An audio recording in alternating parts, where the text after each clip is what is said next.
Hello, kamusta mga Korimaw? So, kakatapos lang namin kumain.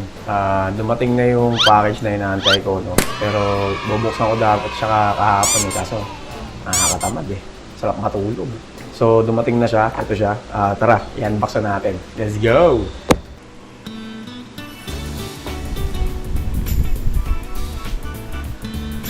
So, yun o, mga Korimaw. I-unbox na natin to, no? Nagpahit lang ako ng damit. Medyo mainit eh.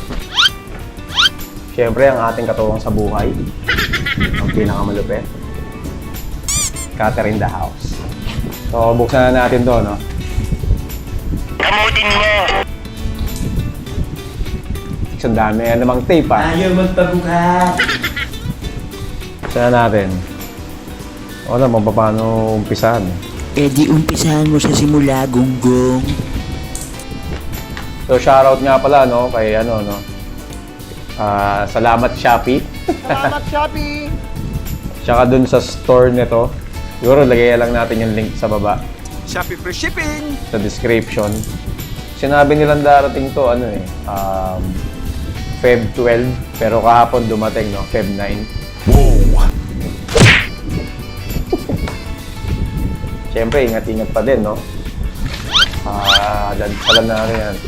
Agne, igala, So, itong in-order ko na to, KVM siya, no? So, sa mga hindi nakakaalam ng KVM, Kuya Kim, pasok! At naalamin, wala kaming disusungin. Ito po si Kuya Kim. Patanglawin.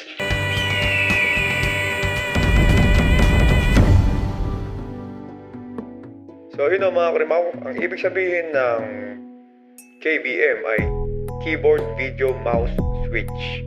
So ngayon, alam niyo na. Back to you, Korimaw. Salamat, Kuya Kim! So, KVM, no? Keyboard, Video, Mouse, Switch. So, kung meron kang dalawang computer, magagamit mo to. So, para isang mouse, keyboard, mouse na lang gagamitin mo, tsaka isang monitor.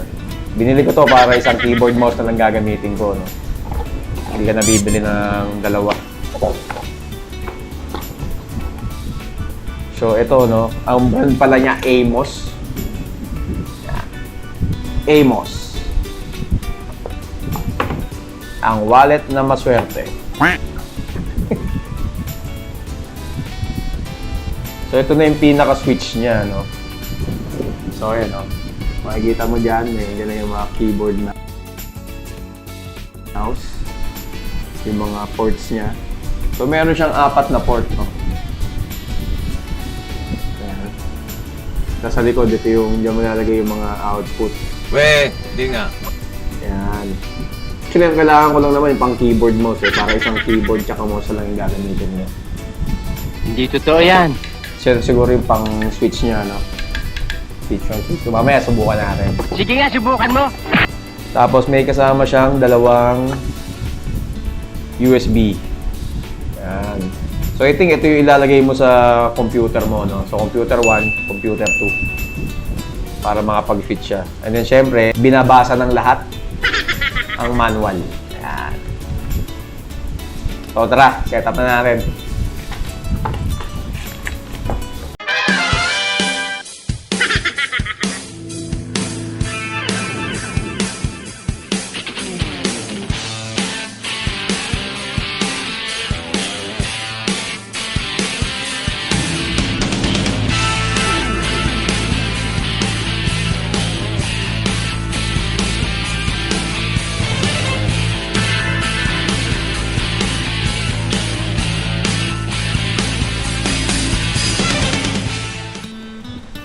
So, yun o, mga Korimaw, na setup ko na siya.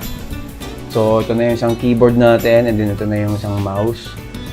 Tapos, binili ko talaga yung KVM kasi para isang keyboard mouse na lang gagamitin ko, no? Para sa laptop, and then para dito sa desktop. So, ngayon, na-setup ko na siya. So, ito yung keyboard, tapos ito yung mouse. Yan, keyboard, mouse, tapos ito yung dalawang USB port na pinakita ko sa inyo kanina, no? So, ito sa isang PC. So, PC1, at ito PC2. So, ngayon, nasa PC2 ata siya, tama ba? PC1. So, nandito siya sa desktop. Ayan. So, makikita mo. Ayan, di ba? Ayan. Tapos, kiklik mo lang to.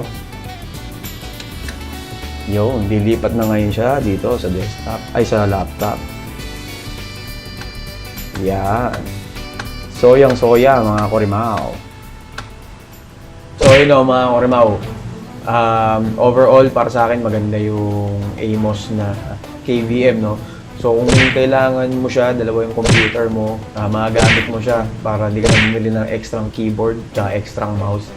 At least isang keyboard tsaka mouse na lang yung gagamitin mo para, ano mo yun, medyo tipid-tipid, no? Sa panahon ngayon, wala na natin magtipid.